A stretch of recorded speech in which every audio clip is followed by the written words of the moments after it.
বেশ দ্রুত বদলে যাচ্ছে বাংলাদেশের প্রতিবেশী সামরিক জান্তা শাসিত মায়ানমারের পশ্চিমাঞ্চলীয় রাখাইন ও এর পার্শ্ববর্তী অঞ্চলের পরিস্থিতি। সেখানে একের পর এক এলাকা দখল করে নিচ্ছে বিদ্রোহী গোষ্ঠীগুলো। মূলত মায়ানমারের চীন রাজ্য, কোচিন রাজ্য, রাখাইন, শান এবং বাংলাদেশ মায়ানমার সীমান্ত অঞ্চলে সক্রিয় আরাকান জাতীয়তাবাদী আরাকান আর্মি। তারা জান্তা বাহিনীর পাশাপাশি Arakan Rohingya Army, Arakan Rohingya Salvation Army ও রোহিঙ্গা সলিডারিটি অর্গানাইজেশনের সঙ্গেও লড়াই করে যাচ্ছে। তাদের দাপটে বিভিন্ন জায়গায় নিয়ন্ত্রণ হারাচ্ছে জান্তা সরকার। এই পটভূমিতে নিরাপত্তা বিশ্লেষকরা মনে করছেন, যখন রাখাইনে আরাকান আর্মি একটা বৌদ্ধ সংখ্যাগরিষ্ঠ স্বাধীন আরাকান রাষ্ট্র গঠনের দ্বারপ্রান্তে, অন্তত তারা যে একটা ডিফ্যাক্টো সরকার প্রতিষ্ঠা করবে তা অনেকটাই পরিষ্কার।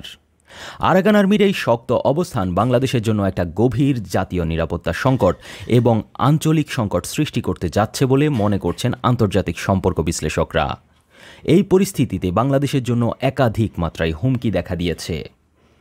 প্রথমত, পার্বত্য চট্টগ্রামের ভূখণ্ড নিয়ে আরাকান আর্মির লোভ।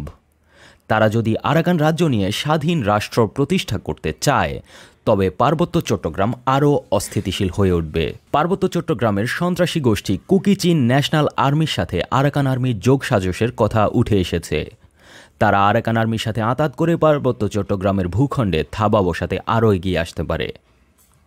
দ্বিতীয়ত, রোহিঙ্গা প্রত্যাবাসন হিমঘরে চলে যেতে পারে। ইতোমধ্যে বাংলাদেশের কক্সবাজারের উখিয়ার জনমিতি পরিবর্তন হতে চলেছে।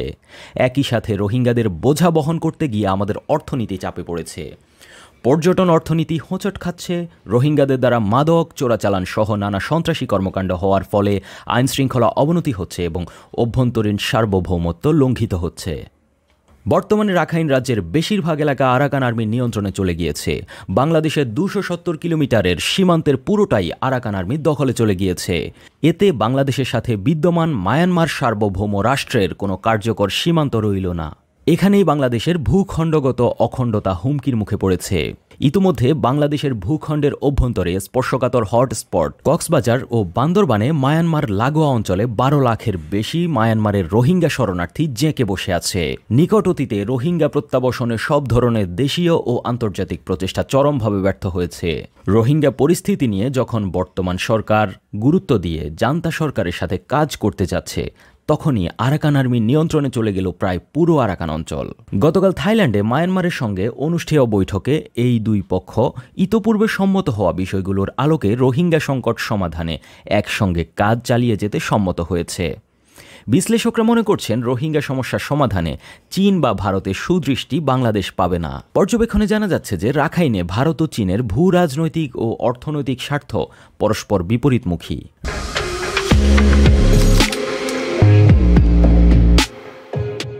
রাখাইনে ভারতের অর্থায়নে কালাদান প্রকল্প সহ বেশ কিছু আর্থিক ও ভূকৌশলগত ইন্টারেস্ট রয়েছে।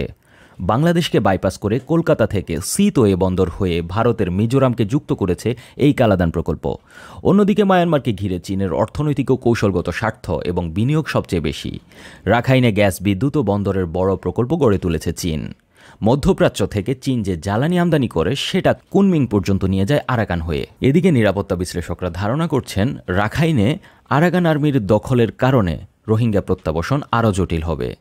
একদিকে মায়ানমারের সরকারের সাথে আস্থা রেখে কাজ করতে হবে, অন্যদিকে আরাকান আর্মিকেও সামলাতে হবে বাংলাদেশকে।